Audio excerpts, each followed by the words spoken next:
राजेश एक new trader था और उसको स्टॉक मार्केट में बहुत ज़्यादा इंटरेस्ट था। वो अपने फ्यूचर में स्टॉक बाय करना चाहता था, इट मीन्स कि ट्रेडर बनना चाहता था, एक प्रॉफिटेबल ट्रेडर बनना चाहता था, जिसके लिए उसने ट्रेडिंग से रिलेटेड रिसर्च करना स्टार्ट कर दिया। जितने भी ट्रेडिंग में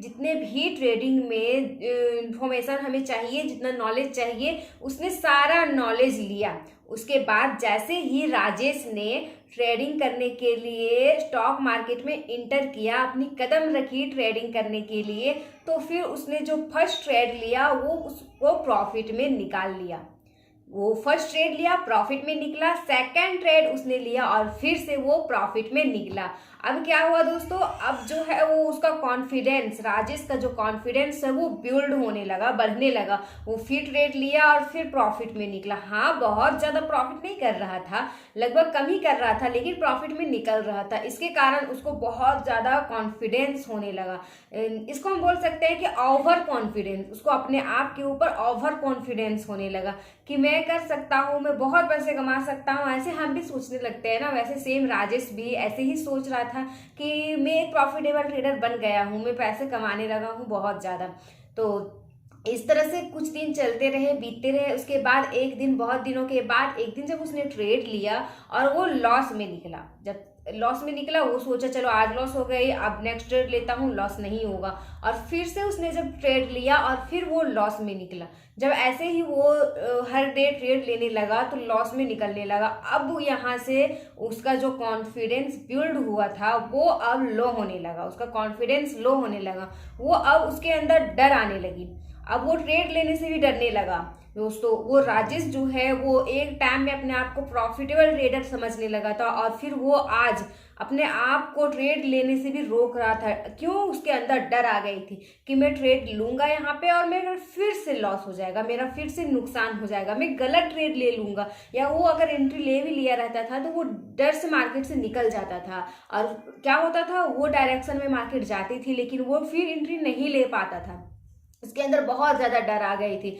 तो उसको फिर वहाँ पे रियलाइज़ हुआ कि राजेश जो है वो बोलने लगा कि नहीं, अब यहाँ ट्रेडिंग जो है वो यहाँ स्टॉप किया जाए। मतलब यहाँ थोड़ा मुझे उसको फील होने लगा कि यहाँ मुझे और सीखने की ज़रूरत है, और ज़्यादा मैं नॉलेज लूँगा तब जाके मैं प्रॉफिट में निकल पाऊँगा फिर से। तो वो अपने मेंटर के पास, राजेश जो है वो अपने मेंटर के पास गया, अपनी सारी दिक्कतें उसकी जितनी दिक्कतें थी ट्रेडिंग में जिसके कारण, तो वो सारे उसको बोल डाला। उसके मेंटर बोला, अच्छा ये दिक्कतें तुम्हारी, ये सब तो कॉमन है, ये सबके साथ होती है, मैं अभी तुम्हें कुछ सॉल्यूशन बताता हूँ, तुम इस पे काम करो और फाइनली तुम फिर से सही हो जाओगे। तो उसको मेंटर से बहुत ज़्यादा हेल्प हुई और फिर से उसने जो है वो अपना जो कॉन्फिडेंस खोया था, जो डर उसके अंदर आ गई थी, उस पर वो काम करना स्टार्ट किया। मतलब कि सबसे पहले वो जो है वो अपना रिस्क को मैनेज करना स्टार्ट किया। मतलब रिस्क की मैनेज वो स्टार्ट किया, मतलब एक दिन में अगर एक ट्रेड लिया या 2 ट्रेड लिया तो उसमें वो फिक्स कर डाला कि मुझे एक दिन में कितना रिस्क चाहिए। अगर वो एक ट्रेड ले रहा है, अगर उसकी कैपेसिटी है 500 तक सहने का, तो वो एक दिन में 500 तक स्टॉप लॉस ऑर्डर को फॉलो करने लगा, 500 तक स्टॉप लॉस लगाना स्टार्ट किया।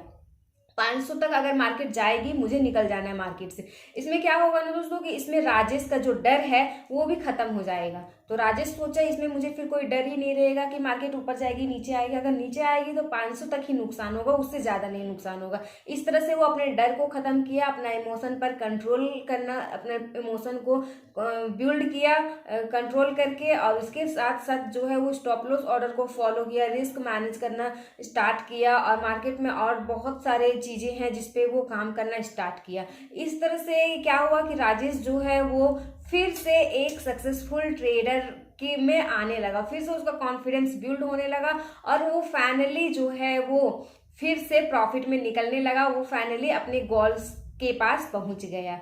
तो दोस्तों, इस स्टोरी से हमें क्या समझ आती है? इस स्टोरी से हमें समझ आती है कि सबसे पहले आप जो है वो ये क्लियर कीजिए कि आपके अंदर दिक्कतें क्या है, आपके अंदर प्रॉब्लम्स क्या है। क्या आपको भी डर लगता है मार्केट में ट्रेडिंग करने टाइम? क्या आपके अंदर लालच है मार्केट में, आप और ज़्यादा पैसे के लिए और ज़्यादा बढ़ जाएगी या बढ़ जाएगी इस तरह से रुक जाते हैं, या फिर आपके अंदर फोमो ट्रेडिंग करते हैं?